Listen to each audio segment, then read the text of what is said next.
de Juan, pero vamos a hacer un paréntesis en lo que es la secuencia. Yo sé que algunos de los hermanos tal vez estaban preparados leyendo el capítulo 6 que continuaba de la semana pasada, pero como en esta mañana tenía que venir un invitado y por distintas circunstancias no se pudo concretar, vamos a hacer un paréntesis de lo que es el capítulo siguiente y vamos a enfocarnos en el versículo que usted lo debe ya recordar, y si no lo sabe de memoria, le exhorto a que se lo grabe, que es el recontra conocido versículo de Juan 3:16. Así que a esta serie, que es una guía para alcanzar la vida eterna, vamos a recitar todos juntos el versículo que hoy deberíamos leer, que es el versículo de Juan 3:16. Porque de tal manera amó Dios al mundo que ha dado a su Hijo unigénito, para que todo aquel que en Él cree no se pierda, sino que tenga vida eterna. Y el versículo 31 del capítulo 20 es que Juan escribió estas cosas, se han escrito para que ustedes crean que Jesús es el Cristo, el Hijo de Dios, y para que al creer tengan vida en su nombre. Y es la realidad de todo hijo de Dios. Venimos a la presencia del Señor para tener vida en su nombre. Hoy voy a hacer una meditación, la he titulado La obra de la redención de Jesucristo. Tal vez alguien pueda decir, pero no vas a venir a hablar de algo que ya sabemos todos, que Jesucristo ha venido a este mundo para salvar a los pecadores y para redimirnos de nuestra maldad. ¿Quién no lo sabe?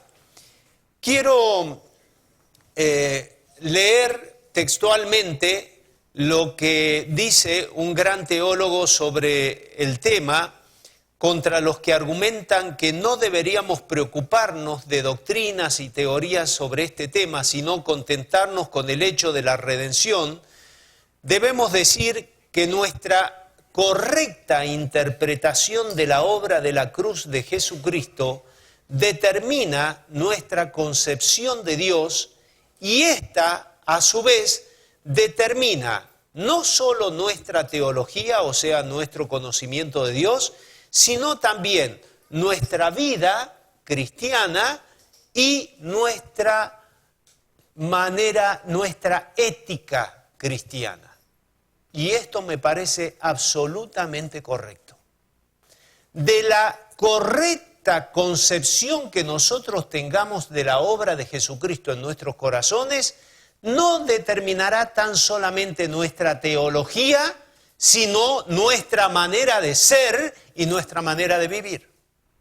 Y en esto, querido hermano, quiero que hoy hagamos énfasis y nos concentremos y pensemos en qué entendí yo de lo que es la obra redentora de Jesucristo.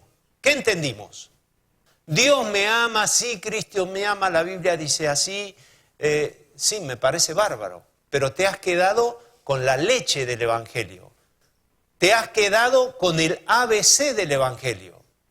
Y debemos entender correctamente qué significa la obra redentora de Jesucristo en mi vida para que realmente mi vida sea una vida de un hijo de Dios. Porque si hemos entendido solamente que Cristo me amó y me perdonó los pecados, hemos entendido simplemente, como dice el apóstol Pablo, ustedes están recibiendo la leche del Evangelio cuando ya deberían estar comiendo la vianda del Evangelio. Y creo, queridos hermanos, que como dice este gran pensador Francisco Lacueva, es algo tremendamente cierto. Ahora yo quiero llamarle a la reflexión y hacerle pensar un poquitito. Si hemos venido a la iglesia, al culto a nuestro Dios, simplemente para ver un ejercicio intelectual mental, yo le digo que vino a perder tiempo y yo personalmente seguro que lo defraudo. Seguro. Pero debemos entender que no venimos aquí a simplemente reflexionar sobre Cristo, sino a vivir a Cristo. ¿Usted vive a Cristo? Y para que tengamos una pequeña introducción del tema que vamos a analizar hoy, vamos a cantar un himno precioso con una teología impecable, que es una de las cosas que yo más extraño de los coros que cantamos, porque los coros a veces tienen una teología flojona, ¿sí? Muy linda música, pero la teología de los coros es de regular para abajo, muchos coros.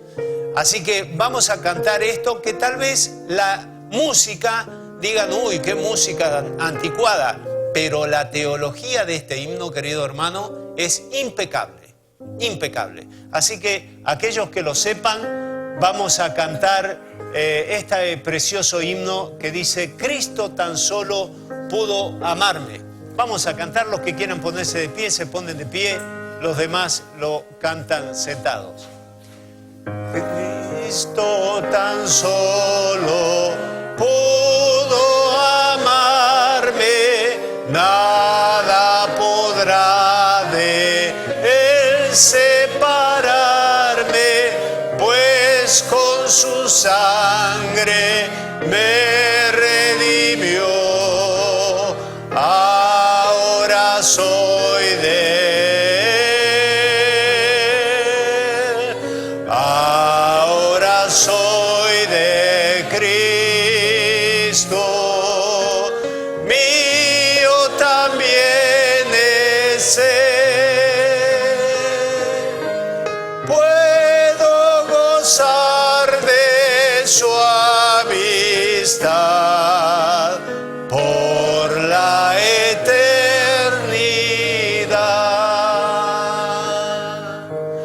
Antes vivía en el pecado, mi corazón de Dios alejado, mas mi vergüenza Él me quitó, ya pertenezco a Él. Ahora soy de Cristo, mío también es Él. Puedo gozar de su amistad por la eternidad.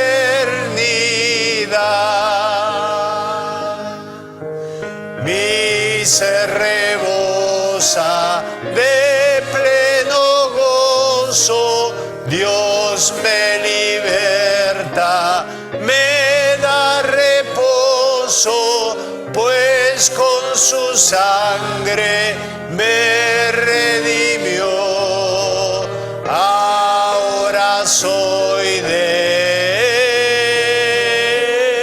él, ahora soy de Cristo, mío también es él. Puedo gozar de su amistad por la eternidad. Amén. Tomen asiento. Muchas gracias por acompañarme en este precioso himno. Déjame un segundito la letra, Max. Quiero que usted se lleve al menos dos conceptos fundamentales de este himno que hemos cantado. Primero, Cristo es el único que te puede amar. Mejor dicho, voy a sacar tres conclusiones. Permítanme, porque me entusiasme. Primero, que nadie en este mundo te puede amar más que Cristo. Nadie. ¿Se acuerdan lo que decía el salmista David? Aunque mi padre y mi madre me abandonaren, con todo tú, oh Dios, me recogerás. Querido, nadie en este mundo te puede amar más que Cristo. Yo sé que algunos viven muchos traumas porque dicen mi papá, mi mamá. Lo vivo en carne propia con algunos familiares que sienten el dolor de no haber sido amados como ellos quisieran. Pero ante esa realidad yo tengo un gran mensaje para darte. Nadie en este mundo te va a amar más que Cristo Jesús. Porque ¿sabes por qué?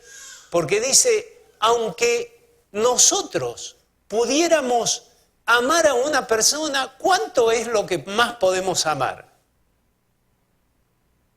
Pero aquel que ama y pone su vida por aquel que uno ama, ese es un gran amor. Ustedes fíjense, aún las películas, cuando se ven a esas personas que para salvar a otro entregan su vida, uno dice, es el héroe de la película. Y eso lo hizo Cristo, que dejó su realeza, su divinidad y vino a morir por amor a nosotros. Así que cuando venga Satanás y te ataque y te diga, sí, porque a vos nadie te quiere, mentiras, mentiras. Nadie ha podido amarme más que Cristo. Nadie. El Señor te ama con un amor eterno y aunque vos te alejes y te vayas detrás de malos caminos, pero realmente entregaste tu vida a Cristo y anduviste en cualquier cosa, Dios aún hoy te está esperando para que vuelvas a sus pies. Él quiere amarte con amor eterno. Había otra canción que dice, Dios me amó, hace mucho tiempo se manifestó, me prolongó su misericordia y sobre la roca me edificó. ¡Qué linda teología! ¡Gloria al Señor! Gloria al Señor. Primero, no te olvides, nadie te va a amar más que Cristo Jesús. Nadie. Segunda teología de lo que es acá está escrito. Eso, hermano, tiene que ser un motivo de gozo y de alegría. Yo sé que hay momentos que la pasamos mal y nos deprimimos. No estoy diciendo que el cristiano no se puede deprimir, ¿está claro? Porque el cristiano se puede deprimir y muchas veces se deprime mal. Pero ante esa circunstancia te animo a que te regocijes en el Señor. Puedo gozarme en la presencia del Señor, puedo gozarme en su eternidad, en esta esperanza que hablábamos hace unos domingos atrás. Querido hermano, acuérdate de lo que decía Teresa de Jesús.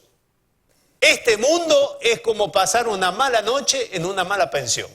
Se acaba, hermano, se acaba. Volaremos a la presencia del Señor y nos regocijaremos por la eternidad. Gózate en el Señor, gózate en el Señor. Tercero, ¿a quién perteneces? Ahora soy de Cristo y mío también es Él. ¿A quién te perteneces a ti mismo? No. Ya no eres tuyo. Eres de Cristo. Tú eres de Cristo. Eres hijo de Dios. Y ahora gozamos de esa relación eterna por siempre y para siempre. Ahora, la redención que Dios hizo en este mundo, no nos equivocamos, hermanos.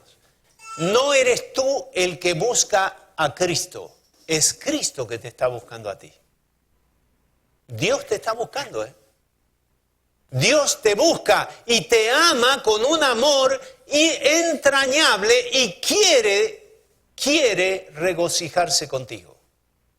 No nos equivoquemos, a veces decimos, bueno, busca a Cristo. Sí, en realidad sería contesta a Cristo, porque Cristo te está buscando. No es un Dios allí que está en la eternidad mirando cómo pasan los seres humanos, como nosotros vemos, como decía mi abuela, decía dejar de papar moscas. Nunca entendí lo que era papar moscas, pero de estar viendo las moscas, ¿no es cierto? A veces creemos que Dios es un Dios así, que está mirando, mira, mira, está aquel sentado. No, el Señor se compunge, se aflige en su corazón cuando ve a uno de sus escogidos y está amándole con amor eterno. Así que cuando pensemos en el Señor, tenemos que pensar que es Cristo que te está buscando. Tú no estás buscando a Cristo. Cristo te está buscando desde hace mucho tiempo. Desde antes de la fundación del mundo, Dios nos predestinó para ser adoptados como hijos de Dios. Efesios capítulo 1. Desde antes de la fundación del mundo. Antes que te estuviera formando en el vientre de tu madre, el Señor estaba mirando tu embrión. Y estaba buscándote para hacerte un verdadero hijo, una verdadera hija de Dios. El Señor te está buscando a ti. Y ¿sabes qué? En el próximo slide vamos a ver que la obra del Señor es una obra trinitaria. Aquí se manifiesta, no es Dios Padre simplemente que me ama, o Jesucristo y el Espíritu Santo queda por ahí dando vuelta. No, es una obra trinitaria. Dios Padre, Dios Hijo, Dios Espíritu Santo, actuando e interviniendo en la salvación de los hombres, en la salvación de la humanidad. Dios Padre envía. ¿A quién envía? A su Hijo. ¿Y por qué lo envía? Por amor al mundo. Es Dios Padre quien está amando entrañablemente a ese escogido suyo. Y está buscándole, como dice la palabra del Señor, porque Él vino a buscar y a salvar aquello que se había perdido. Y cuando el Señor en su eternidad, Dios Padre Celestial, dice, ¿a quién enviaré? Es allí donde dice la palabra del Señor que se levanta en la eternidad alguien que dice, aquí estoy, Señor, envíame a mí. Dios Hijo es el que recibe, asume la naturaleza humana para cumplir con la ley de Dios y llegar a salvar a sus escogidos. Vive, muere en este mundo para pagar por nuestros pecados. Y el Espíritu Santo es aquel que aplica la salvación, el acto vicario de Jesucristo, el sacrificio de Jesucristo. Es el Espíritu Santo el que lo aplica sobre nuestros corazones, como dice Dios. Espíritu Santo aplica la obra realizada en el mundo por el Hijo de Dios. Dios es uno y trino. Decreta y provee dicha redención. ¿Podemos entender esto, hermanos? Dios amó al mundo, envió a Jesucristo, Jesucristo asumió esa responsabilidad. Y cuando venimos y decimos, Señor, yo vivía, como decía el himno recién, antes vivía en el pecado, mi corazón de Dios alejado. Pero ahora, Señor, yo quiero hacer borrón y cuenta nueva. Y vamos a ver cómo la obra de Dios hace eso, borrón y cuenta nueva. Y allí cuando el hombre, la mujer de Dios viene a los pies del Señor y entrega su corazón, viene el Espíritu Santo y aplica la obra salvífica de Cristo Jesús en la cruz del Calvario, para que nuestra vida sea manifestada, sea renovada en una nueva naturaleza. La humanidad es una humanidad caída, una humanidad degradada. Y querido hermano, nunca, escúchame bien, nunca las cosas de este mundo van a llegar a satisfacer tu alma. ¿Está claro? Entiéndelo bien. Esta es una humanidad caída. Y las cosas que esta humanidad provee jamás, de los jamases, podrán llegar a satisfacer tu corazón. A veces no me estoy refiriendo tan solamente al dinero, A veces creemos que es el de, si yo tuviera esto, tuviera aquello. No nos equivoquemos, hermanos. Este mundo lo que provee es como el agua salada. ¿Alguna vez trataste de calmar tu sed con agua salada? ¿Cuál es el problema del agua salada? Te provoca más sed. Entonces a veces el cristiano, el hijo de Dios, cree que yendo detrás de las cosas de este mundo va a poder alcanzar la felicidad que tanto anhela. Y eso es un error, querido hermano, es un grave error. Nada ni nadie en este mundo va a poder satisfacer tu vida como Cristo Jesús lo puede hacer. Ya lo vamos a ver en los capítulos subsiguientes. El Señor Jesucristo ya nos habló, o mejor dicho, el Evangelio de Juan ya nos habló de Jesucristo como el agua de vida. Y el Evangelio de Juan nos da diferentes figuras y nos habla que Jesús es el agua de vida. Ahora vamos a ver en los capítulos subsiguientes que Jesús es el pan de vida. Y hermanos, aunque esto parezca una verdad grosera, hay muchos cristianos que se lo olvidan. Y andábamos corriendo y buscando y tratando de hacer algo porque, ay, si yo tuviera eso, ay, si yo pudiera conseguir eso. Y es un grave error. Y vamos a estar cometiendo el mismo error de la mujer samaritana. ¿Te acuerdas cuando nos habló Alberto de la mujer samaritana? ¿Cuál fue el error de la mujer samaritana?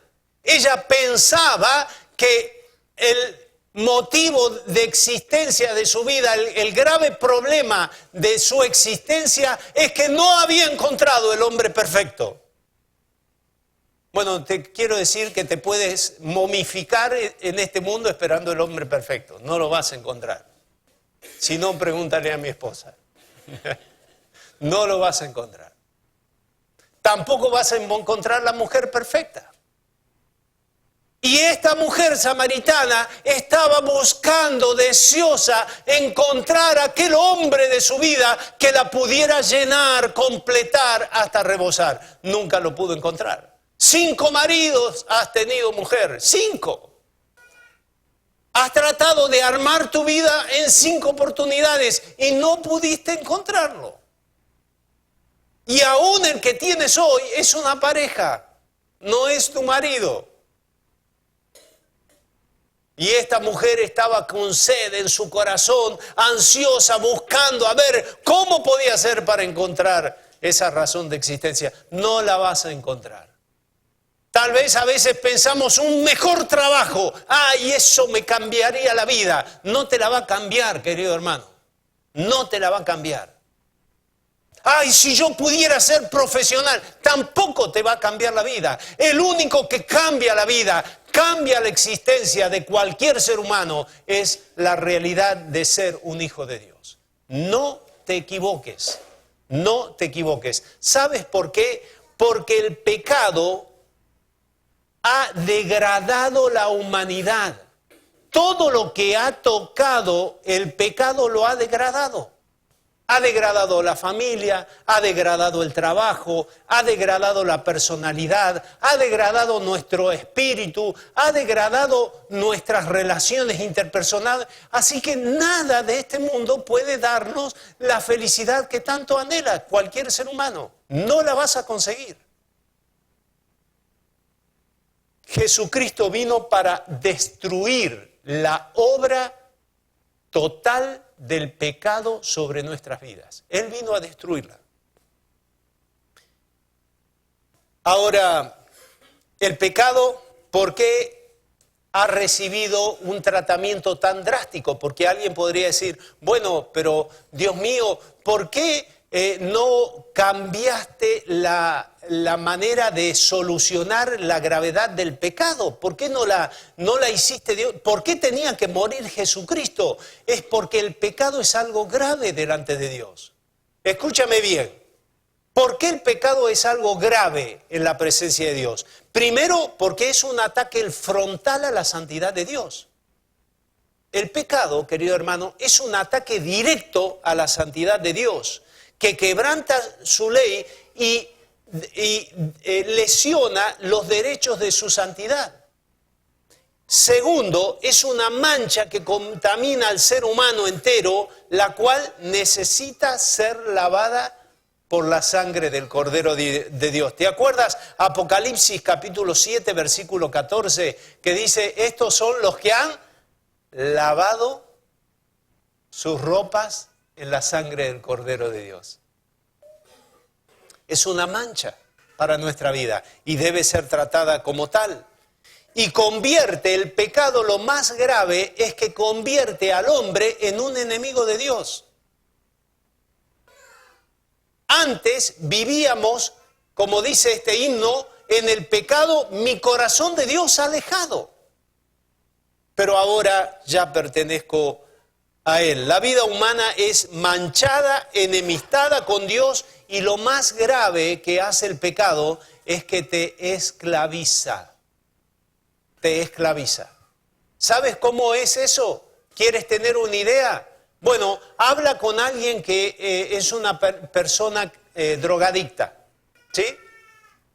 Ay, la droga, no sabes lo fantástico que es, lo bien que te hace sentir. Sí, es cierto, no te equivoques. Yo siempre le decía a mis hijas, no te equivoques acerca de la droga. La droga no es algo que te va a hacer sentir mal, para nada. Vas a tener una potenciación, una fulguración que te va a hacer sentir con tal plenitud que vos vas a decir, ¿cómo no lo probé antes? ¿Cuál es el grave problema? Que nunca lo vas a poder dejar por vos mismo. Y el pecado es igual. Y Satanás es un especialista para hacernos creer, dorarnos la píldora, para entender que si tuviéramos eso, mi vida cambiaría por completo. Y probablemente pase algo parecido. Te sientas en un momento que la cosa es de tal magnitud, y cuando has robado, cuando has hecho esto, cuando has adulterado, cuando has visto pornografía o lo que sea, hermano, o chismear. Como dice el proverbio, el chisme le sabe dulce al paladar de quien lo practica. Qué lindo que es hablar mal de otra persona. Es algo que al paladar es un dulzor. Pero después las consecuencias se transforman en algo amargo. Y qué difícil que es dejar el chisme, ¿verdad? O dejarlo a pornografía, o dejar de mentir. Qué difícil que es. Pero el Señor no te ha llamado a vivir en esclavitud. El Señor quiere que seas libre. El Señor nos ha llamado a ser verdaderamente libres. ¿Para qué? Para servirle a Él. Y si vivimos esclavizados por el pecado, hay algo, querido hermano, que no entendimos del Evangelio. Porque el Señor no te ha salvado para que vivas esclavo. No es coherente. ¿Cómo? ¿El Señor te salvó para que sigas esclavo del pecado? No es coherente. El Señor te ha salvado para que seas libre. Ahora, como dice el apóstol Pablo, todo me es lícito, pero seguro, todo es lícito. El cristiano libre puede hacer lo que quiera, pero no todo te conviene, no todo nos conviene. Y debemos entender esta realidad de la obra del Espíritu Santo de Dios. En la próxima proyección vamos a ver 4 aspectos de la obra de Jesucristo. La primera es un aspecto propiciatorio. La palabra propiciatorio, para que lo podamos entender un poquito, ¿se acuerdan cuando vimos Hebreos que hablábamos del arca del pacto? Allí el arca del pacto estaba en lo que el hebreo se refiere la palabra keeper, que significa lo que estaba propiciando al ser humano ante la realeza de la santidad de Dios. ¿Qué representaba el cofre, el arca del pacto, el arca de la alianza? ¿Qué había allí en ese pacto? Estaba la ley de Dios, la voluntad de Dios. Estaba el maná que había sido recogido en su momento y una porción pequeñita de la vara de Aarón que había reverdecido. y sobre esa presencia, ese obrar de Dios, estaba la tapa que se llamaba propiciatorio. Ese propiciatorio, que en hebreo es la palabra kippur, de allí viene el nombre de Yom Kippur. ¿Qué es el Yom Kippur? Kippur viene de kippur, que significa expiar, limpiar, perdonar los pecados. Allí estaba esa tapa del propiciatorio, porque era donde se vertía una vez al año. Venía el sumo sacerdote con la sangre de un macho cabrío y untaba la tapa del propiciatorio, porque era allí donde se derramaba la gracia de Dios y perdonaba nuestros pecados. Y querido hermano, yo no te digo que lo hagas una vez al año, pero periódicamente tienes que ir a la presencia del Señor. Y cada vez que vamos a la presencia del Señor, si hemos entendido realmente la obra de Dios en nuestros corazones, debemos entrar a su presencia y decir: Señor, propicia sobre mi vida tu salvación. Perdona mis pecados, límpiame, Señor. Y el Señor va a derramar su gracia y va a perdonar tus pecados. Pero nadie puede estar ante la presencia de Dios de manera indolente. Si vas a la presencia del Señor y te consideras un gran hombre de Dios, una gran mujer de Dios, no has entendido el Evangelio de Jesucristo. Por eso, como supo decir una vez un siervo de Dios, el apóstol Pablo, cuando empezó su ministerio, tenía el orgullo de cualquier hombre que empieza su ministerio y las cosas le van más o menos bien al principio. Y cuando alguien se le puso en contra allí, los corintios se le pusieron en contra, él dice: Pablo, apóstol de Jesucristo, no por voluntad humana, sino por voluntad de Dios. Pero los años van pasando y el cincel del Espíritu Santo va obrando en el corazón de ese Pablo aguerrido en la obra del Señor. Y luego van pasando los años y ya empieza a comunicar sus cartas diciendo: Pablo, siervo de Jesucristo.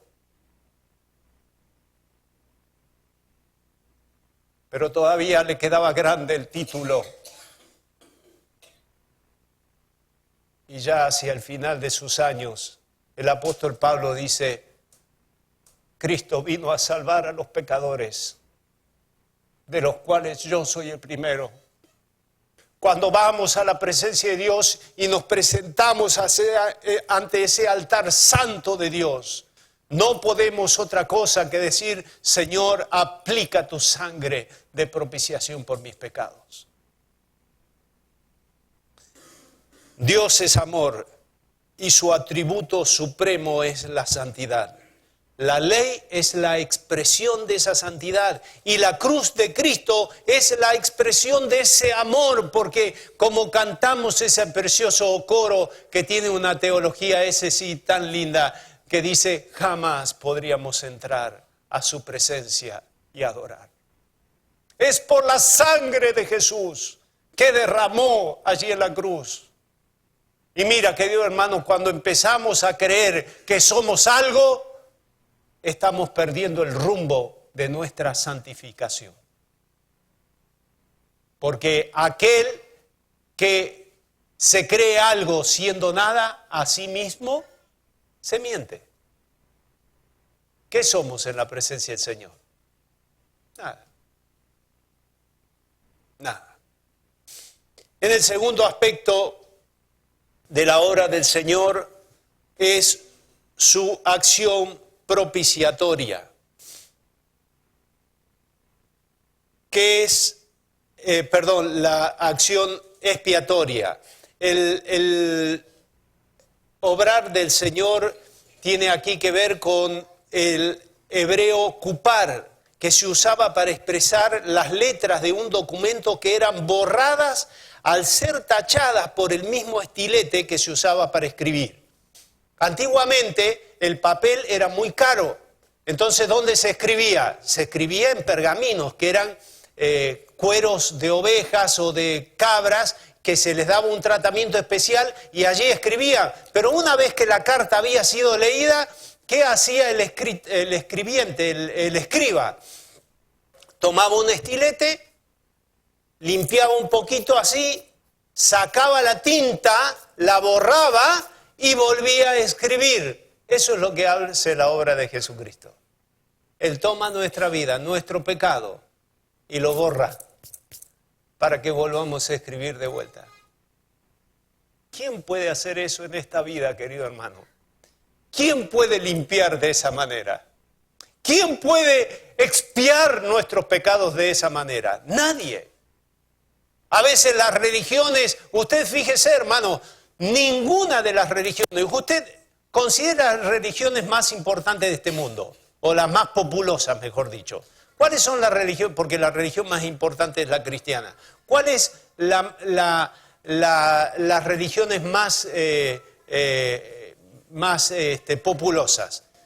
Primero, la fe judía, luego usted tiene la fe musulmana, tiene la fe budista, el hinduismo y el confucianismo. Usted dirá, ¿y quién conoce el confucianismo? Lo que pasa es que por la población que tiene China y toda su zona de influencia, el confucianismo, hay muchísimos que van detrás de los escritos de Confucio.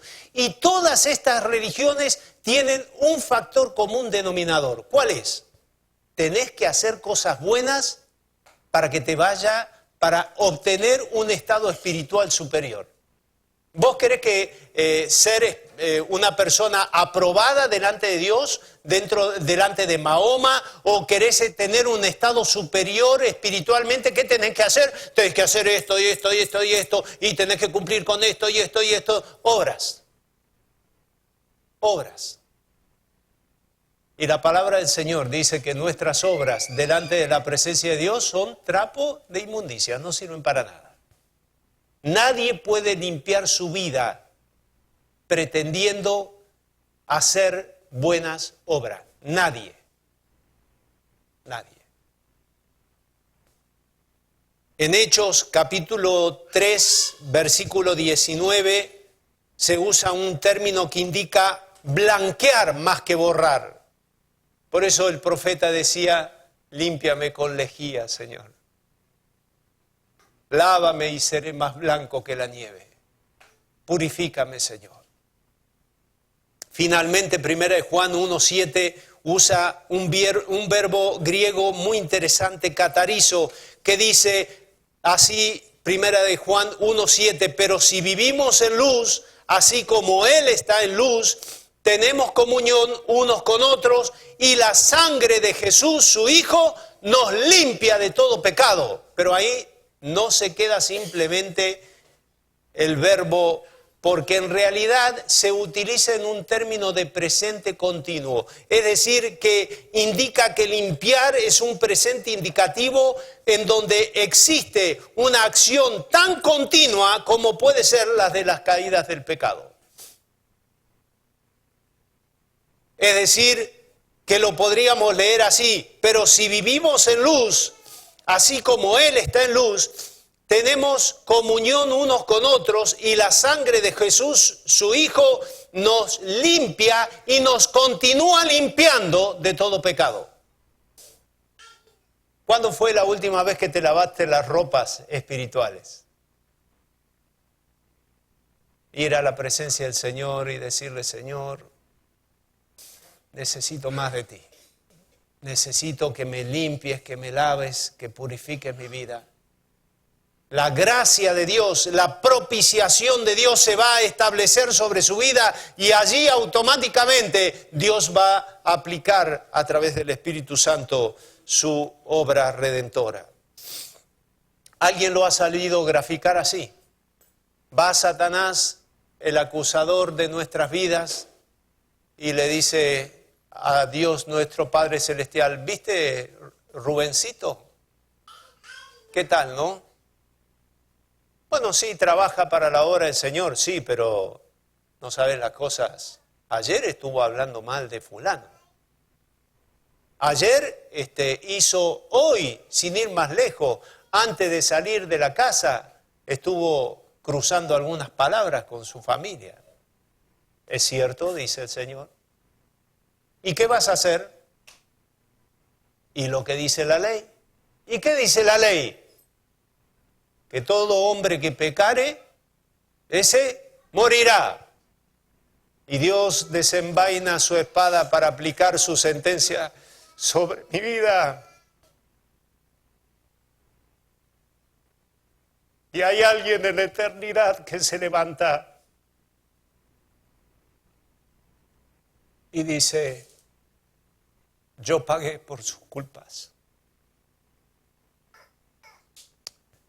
Y se aplica en el propiciatorio de la presencia del Señor su sangre preciosa para borrar mi iniquidad y para limpiarme de toda maldad. El Señor ha venido para que seamos libres, queridos hermanos, no para que vivamos en nuestros pecados. También por último, o mejor dicho, tercer punto, el Señor Jesucristo ha hecho una obra de reconciliación. Los sacrificios del Antiguo Testamento, ¿para qué servían? Para justamente anunciar la obra que el Señor iba a hacer en nuestra vida. Entonces venía en aquel día del Yom Kippur, entraba el sumo sacerdote, expiaba los pecados a través de la sangre de ese macho cabrío y limpiaba la maldad del pueblo de Israel. Estaba efectuando un sacrificio que prefiguraba la obra de Jesucristo, pero que no actuaba la obra de Jesucristo. Entonces, como dice el apóstol Pablo en 2 de Corintios, capítulo 5, versículos 19 y 20, que Cristo Jesús estaba en Dios, o mejor dicho, Dios estaba en Cristo Jesús reconciliando al mundo con Él. Dios nos ha reconciliado. Has nacido en Cristo Jesús por la obra de reconciliación. Dios te ha reconciliado con Él. No vivas enemistado con Dios, porque no es imposible para Dios reconciliarte. Ahora, como alguien ha dicho, a veces pensamos que la reconciliación es como si alguien viniera y nos pidiera, por favor, reconcíliate, te lo pido, te lo suplico, que te reconcilies. No. El apóstol Pablo dice, es como si rogáramos, reconcilíense con Dios. Dios quiere que te reconcilies, pero Él no ruega a nadie, Él es Señor de señores. Somos nosotros, sus hijos, sus embajadores en este mundo que rogamos a la persona, reconcíliense con Dios. Reconcíliate, hermano. No, pero es que tengo a fulano que me hizo una, mirá, no lo puedo. Hermano querido, si Dios te perdonó, ¿por qué no podemos perdonar nosotros? Y yo te digo, querido hermano, que muchos cristianos viven amargados, pudiendo vivir vidas gozosas en el Señor, porque están enojados, están con una actitud de venganza en su corazón. Y eso no es de un hijo de Dios. No es de un hijo de Dios. Debemos perdonar porque hemos sido nosotros perdonados. ¿O no te recuerdas lo que dice la palabra del Señor en la parábola de aquel rey con aquel siervo que le debía mucho? ¿Te la acuerdas? Porque a veces parece que nos hemos olvidado. Y ese rey tenía que venir, ese siervo, a pagar lo que le debía, que era muchísimo. Millones de dólares, diríamos en la moneda de hoy. Y este hombre se compungió en su corazón, le pidió perdón y el rey en una actitud de gracia dijo, te perdono la deuda, está bien, ándate. Pero ni bien salió de la presencia del rey, se fue y se encarnizó con uno que le debía a él unas monedas. Y ese rey le dijo, ¿cómo? Yo te perdoné una deuda tan grande y tú no has tenido la misericordia y la gracia de perdonar a este que te hizo tan poco. Porque, hermanos queridos, seamos realistas. ¿Qué te vas a llevar de este mundo? ¿Qué te vas a llevar? Y cuando te enojas tanto, te lo digo, ¿sabes por qué? Porque lo estoy viviendo en carne personal, en mi propia persona, con problemas de familia.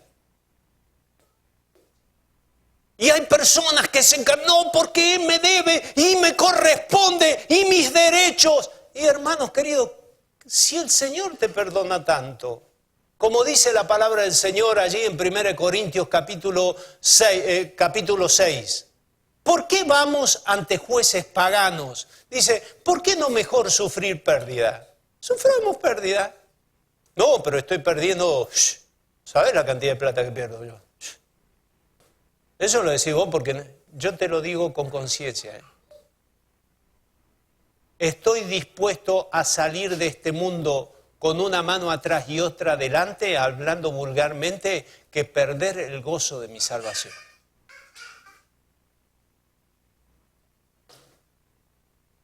Y si el Señor te ha perdonado tanto, ¿por qué no podemos perdonar nosotros?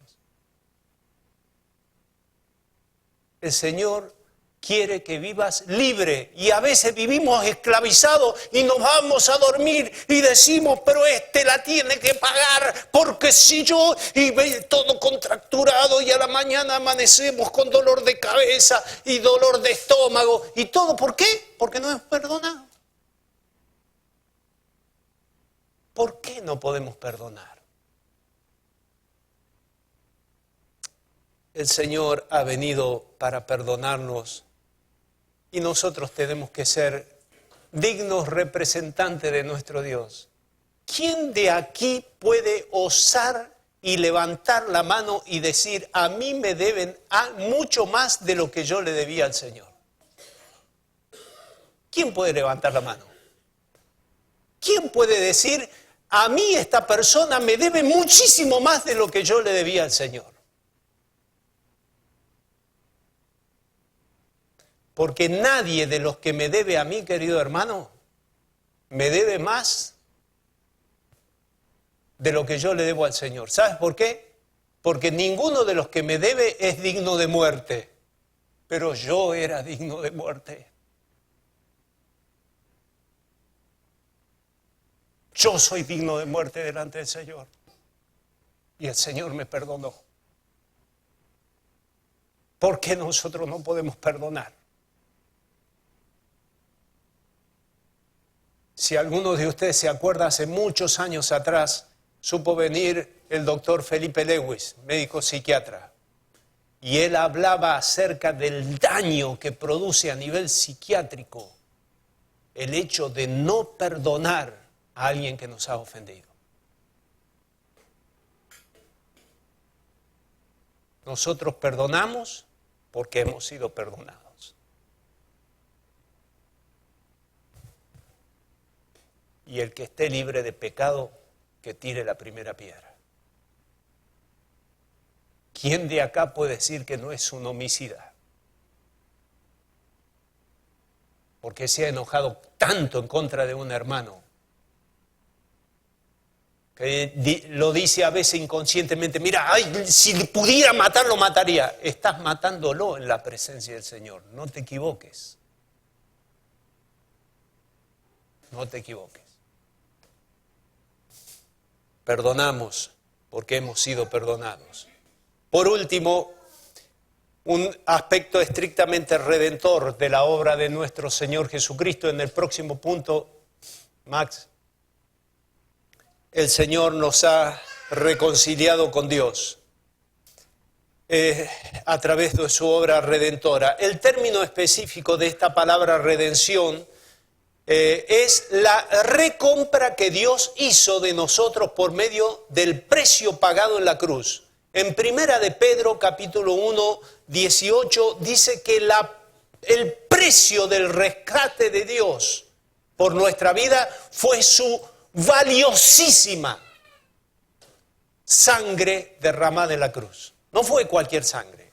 La sangre de los machos cabríos era una visión profética de lo que iba a ser la sangre. Pero la sangre de Jesucristo es una sangre preciosa que indica el precio que pagó el Señor por nosotros. Ahora, en Éxodo 6:6, en Levíticos 25:25, en Ruth 4:4 al 6, ¿te acuerdas de la historia de Ruth? Ruth vino para ser rescatada por su pariente más cercano, tenía que ser rescatada por su pariente más cercano. Y el término hebreo que se utiliza allí es el término Goel. ¿Quién era el Goel? Goel era aquel pariente más cercano que podía estar capacitado para pagar el precio del rescate de esa persona, libre de la misma desgracia, es decir, que no podía ser alguien que pagara el precio que estuviera en quiebra, digamos, porque entonces no era una persona que podía cumplir con esa realidad. Y cuarto, debía estar deseoso de hacerlo. Te doy las citas bíblicas. Primero tenía que ser pariente, como dice Éxodo 6:6. Segundo, tenía que estar capacitado para pagar el precio, Hechos 20:28. Tercero, debía estar libre de desgracia la que había sobrevenido al pariente que estaba en esa situación, y eso lo hizo Jesucristo de acuerdo a Hebreos 4:15, 7:25, Juan 8:46, etc. Y cuarto, debía estar deseoso de poder rescatar a la persona de acuerdo a Hebreos capítulo 10, versículos 5 al 7. Todas esas cualidades, todas esas calificaciones la cumplió Cristo Jesús en el sentido espiritual. Él fue nuestro Goel. Él fue nuestro pariente. ¿Cómo que fue nuestro pariente? Sí, porque siendo Dios, se hizo hombre y fue hermano de nosotros. Él estuvo capacitado para poder pagar el pecado, por el pecado, nuestro rescate. Y Él pagó por nuestra miseria como pariente cercano. Y Él, tercero, estaba libre de culpa y de cargo para poder hacerlo eso conforme a la ley. Y cuarto, siempre estuvo deseoso de poder cumplirlo. Es interesante que el Señor nos vino a rescatar, nos sacó de nuestra esclavitud para ponernos en libertad. Hay dos conclusiones que quiero para finalizar que te lleves a tu casa. Primero, Dios nos rescató para hacernos libres y no para que continuemos esclavos del pecado. Por eso te animo a que te acerques a la presencia del Señor y digas: Señor, yo vengo a tu presencia, quiero ser libre de orgullo, de maldad, quiero ser libre. El Señor ha venido para que tengas esa libertad. Y segundo, quiero que te lleves en tu corazón que el Dios eterno ha hecho una obra maravillosa con todos sus hijos. Y al ver a este león de Judá que ha hecho semejante milagro, nos hace postrarnos en temor reverente delante de su presencia, como lo describe C.S. Lewis en sus Crónicas de Narnia. ¿Cómo estamos ante la presencia del Señor? Vamos a ver este video. Te pido que prestes atención a la primera frase que recita Jesús Adrián Romero antes de su canción. Te pido que medites en la frase que él cita de C.S. Lewis. Por favor, Max. Si hay alguien que pueda presentarse ante Aslan sin que le tiemblen las rodillas, o es más valiente que nadie en el mundo, o es simplemente un tonto, entonces es peligroso, dijo Lucía. ¿Peligroso? ¿No oyeron lo que dijo la señora Castora? ¿Quién ha dicho algo sobre peligro? Por supuesto que es peligroso, pero es bueno. Él es el rey. les aseguro. Cuando trataron de mirar la cara de Aslan, solo pudieron vislumbrar una melena dorada y unos ojos inmensos, majestuosos, solemnes e irresistibles. Se dieron cuenta de que eran incapaces de mirarlo.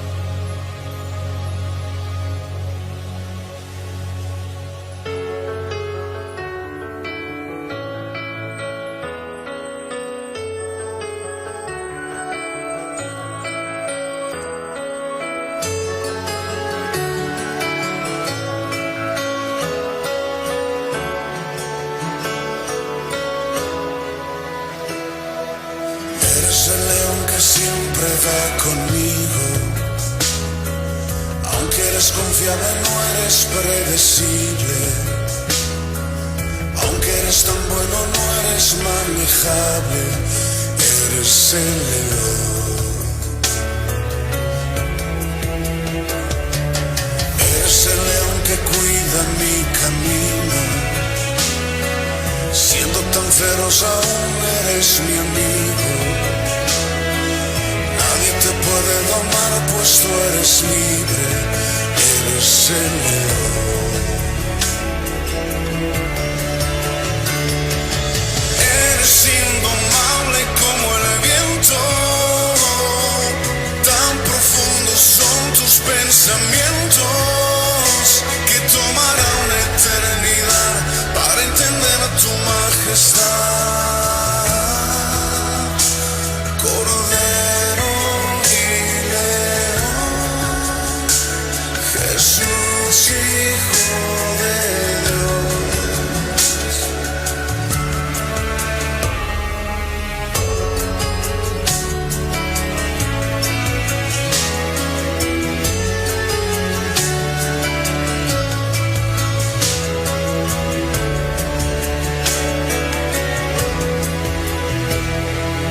Eres el león que ahuyenta al enemigo.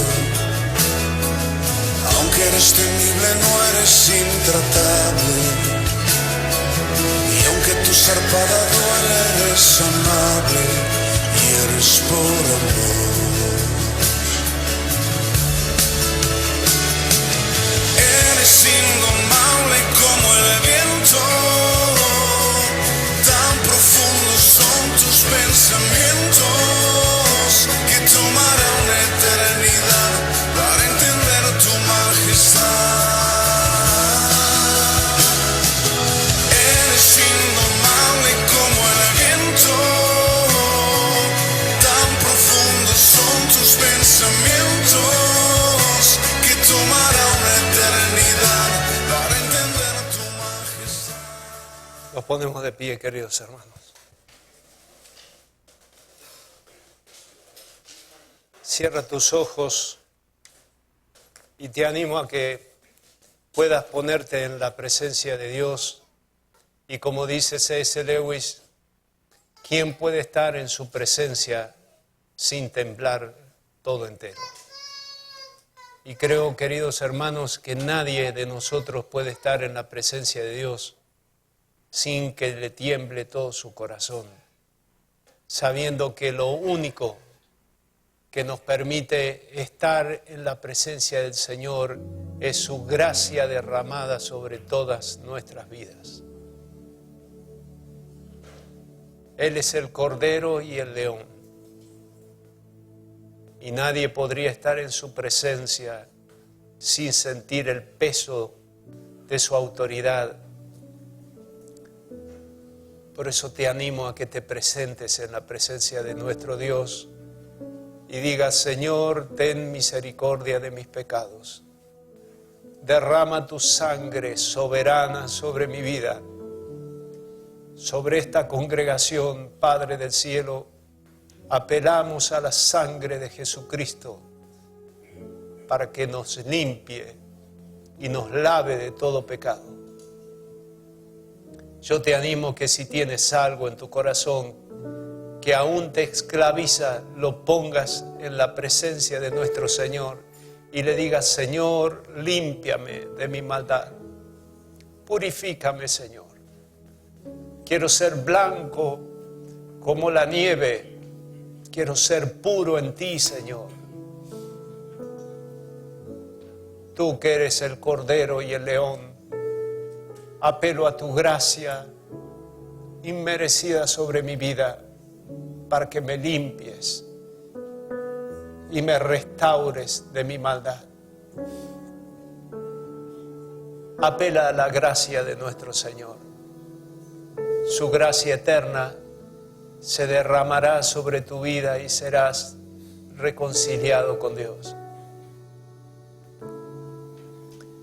Quiero ahora apelar a aquellos que simpatizan con Cristo, pero aún viven según sus criterios y sus pensamientos. Nada en este mundo, querido amigo, va a poder darte sentido en tu existencia. Nada, nadie, ninguna cosa, ninguna persona. Por eso te animo en esta mañana a que puedas abrir tu corazón y decirle: Señor, yo también apelo a tu gracia, porque no tengo derecho de entrar en tu presencia, pero solamente tú, Cordero de Dios, derramas la sangre que puede reconciliarme con el Padre. Por eso, Señor, cúbreme con tu sangre, límpiame de mi maldad.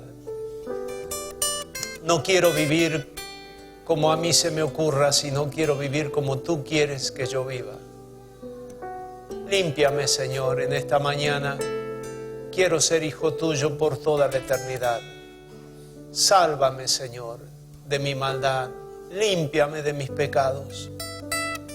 Que realmente, Señor, en esta mañana yo pueda ser un hijo tuyo al salir de las puertas de este lugar. Te animo a que en esta mañana hagas esta decisión, que es la decisión más importante que puedes hacer en tu vida. Si has venido aquí y no te has encontrado con Cristo en esta mañana, créeme, mi querido amigo, estuviste perdiendo el tiempo. Pero si has venido para encontrarte con Cristo, has estado en el lugar más importante y más trascendente de la historia de tu vida. Señor, gracias te damos, porque en ti podemos confiar, porque tu palabra nos hace bien, nos abriga el corazón, nos confronta con nuestra maldad y nos da la salida de esa gracia inmerecida para limpiarnos y perdonarnos. Señor, por eso nos queremos acercar a ti, tú que eres el Cordero y el León, tú que eres la luz de este mundo, eres el único que puedes iluminar nuestra vida. Bendice, Señor, este tiempo que estamos aquí, para que sea tu palabra la que hable a nuestro corazón y no la palabra de un ser humano, de otra persona que no tendrá trascendencia para nuestra vida. Bendícenos en esta mañana, Señor. Que todo aquello que impide el fluir de tu Espíritu Santo pueda ser en esta mañana borrado, limpiado, blanqueado por el poder de tu Espíritu Santo, aplicando tu sangre sobre nosotros. Bendecimos tu nombre, Señor. Quedamos en tu presencia. Glorificado seas tú, Señor. A ti solamente la gloria, a ti solamente la honra, a ti solamente el poder por toda la eternidad, para gloria de Dios Padre y su Hijo Jesucristo. Amén.